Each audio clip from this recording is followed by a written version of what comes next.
Arigato, made. Harisite, made. Oke guys, anyway, welcome back ya. Oke lah, pada kesempatan kali ini Mimin akan menceritakan sebuah film dari negeri Sakura. Nah, film ini mengisahkan seorang ayah yang begitu amat sangat mencintai anaknya.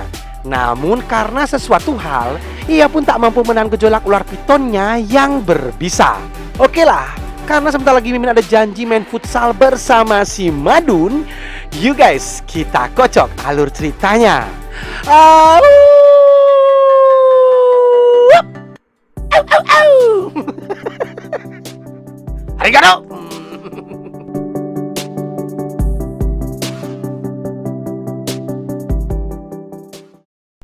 Kancut akan dibuka. Kancut akan dibuka. Nggak. Bercanda ya. Film akan dibuka dengan penampakan sebuah kamar tidur yang sangat berantakan. Dan di dalamnya terlihat seorang penunggu kamar tersebut yang bernama Mas Parjo. Ia merupakan seorang duda yang telah lama ditinggal oleh istrinya. Dan setahu Mimin, ia tidak memiliki seorang anak. Nah, ceritanya pas waktu balita si Parjo ini memiliki seorang sahabat sekaligus menjadi tetangganya. Ia merupakan seorang janda kembang dengan satu anak gadis. Nah, berhubung si Parjo ini tidak memiliki seorang anak, sehingga ia pun kemudian menganggap anak temannya itu seperti anaknya sendiri. Namun kini anak tersebut sudah menikah. Ya, walaupun rumah mereka cukup berdekatan, tetapi masih saja membuat si Parjo merasa sangat kesepian. Sehingga sebagai penghilang rasa kesepiannya, si Parjo kembali melihat rekaman sang anak ketika masih masa SMA. Nah, ternyata meskipun anak itu telah menikah, ia pun tak selalu lupa untuk mengunjungi si Parjo. Yang pada saat itu, sang anak kesayangannya itu datang membawa bahan-bahan untuk mainan masak-masakan. Mbak-mbak yang imut-imut dan unyu-unyu ini bernama Ichiko Matsumoto. Celakanya, seiring berjalannya waktu, kedatangan Mak Ichika ke rumah si Parjo justru membuat hati si Parjo yang sudah sangat lama tak merasakan kenikmatan yang hakiki menjadi bumerang baginya. Yang pada saat itu, lele jumbo berkumis tebalnya kini semakin berontak dan meronta-ronta. Sehingga ketika Mak Ichika yang begitu polos mendekati si Parjo ini sebenarnya berusaha sekuat tenaga untuk menahan gejolak-gejolak Joni yes papanya. Ichika yang begitu perhatian selalu saja memasak makanan dan membersihkan sarang dari buaya buntung ini. Dan juga selalu mengingatkan si Parjo untuk selalu meminum obatnya. Karena si Parjo ini telah mengidap penyakit panu stadium akhir. Nah, setelah Ichika usai melakukan kewajibannya, ia pun bergegas untuk pulang. Si Parjo yang kembali merasa kesepian seketika bersedih lagi nih guys. Ketika meratapi nasibnya tersebut, entah setan apa yang merasuki dikala itu, si Parjo ini malah iri dengan suami Ichika yang bisa menikahi seorang wanita yang begitu amat baik dan juga sangat perhatian.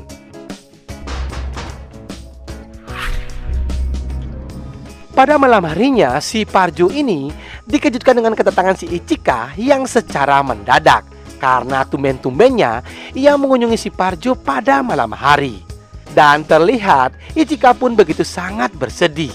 Yang ternyata ia baru saja bertengkar hebat dengan suaminya. Sehingga ia pun minggat ke rumah si Parjo secara diam-diam tanpa sepengetahuan dari suaminya. Si Parjo tentu saja menasihati Ichika agar mau kembali pulang ke rumahnya.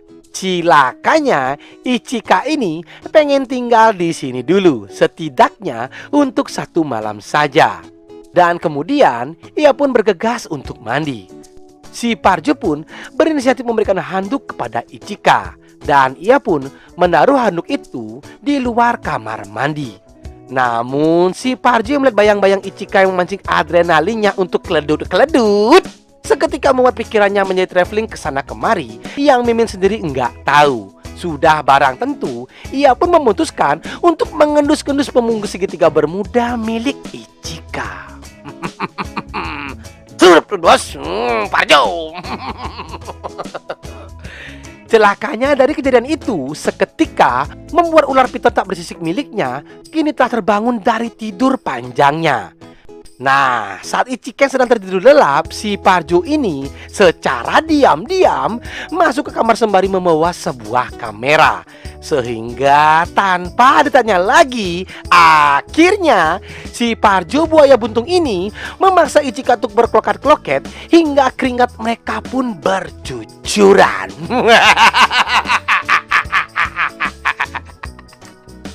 Aduh, Parjo.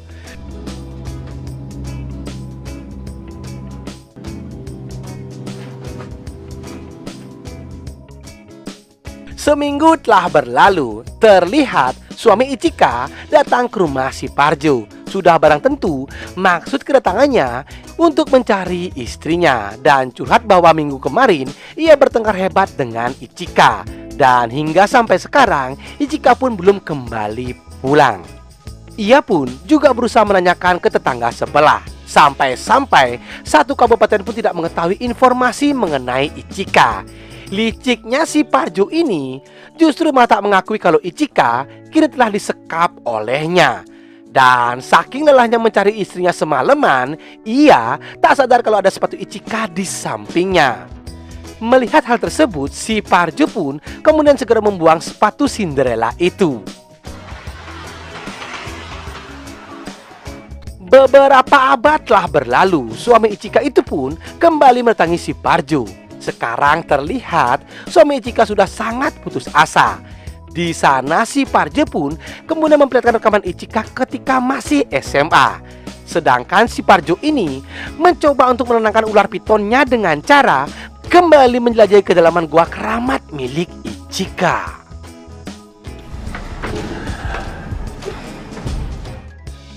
Singkat waktu, karena Ichika yang tak kunjung-kunjung pulang, suaminya itu ternyata telah melaporkan kasus ini kepada pihak yang berwajib.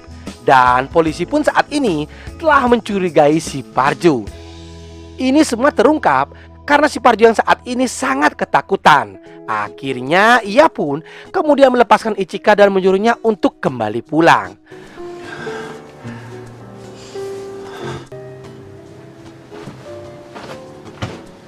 Merasa hidupnya si Parjo yang telah berantakan dan tidak ada artinya lagi, beserta pastinya Ichika akan melaporkan semua ini kepada polisi. Sehingga akhirnya si Parjo pun memutuskan untuk mengakhiri hidupnya. Namun sebelum ia mengakhiri hidupnya, tiba-tiba terlihatlah Ichika yang kembali menghentikan aksi si Parjo tersebut. Karena Ichika ini tak mau kehilangan orang yang disayanginya sejak kecil. Beberapa saat kemudian Ichika pun berpamitan untuk pulang. Sudah barang tentu membuat perasaan suaminya begitu sangat bahagia karena istrinya kini telah kembali ke pelukannya. Sementara itu si Parjo pun memutuskan untuk kembali melihat rekaman Ichika semasa masih SMA. Dan film ini pun berakhir.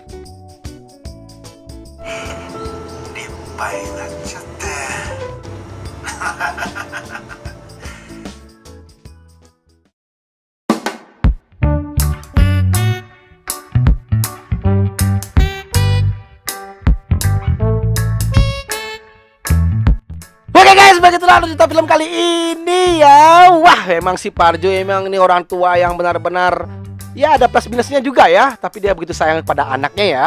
Pesan moral yang bisa kita petik pada video kali ini adalah belajarlah seperti Ichika yang selalu sayang kepada kedua orang tua. Ya, walaupun si Parjo ini kurang anjir ya, tapi kita sebagai anak harus selalu merawat dan mencintai kedua orang tua kita.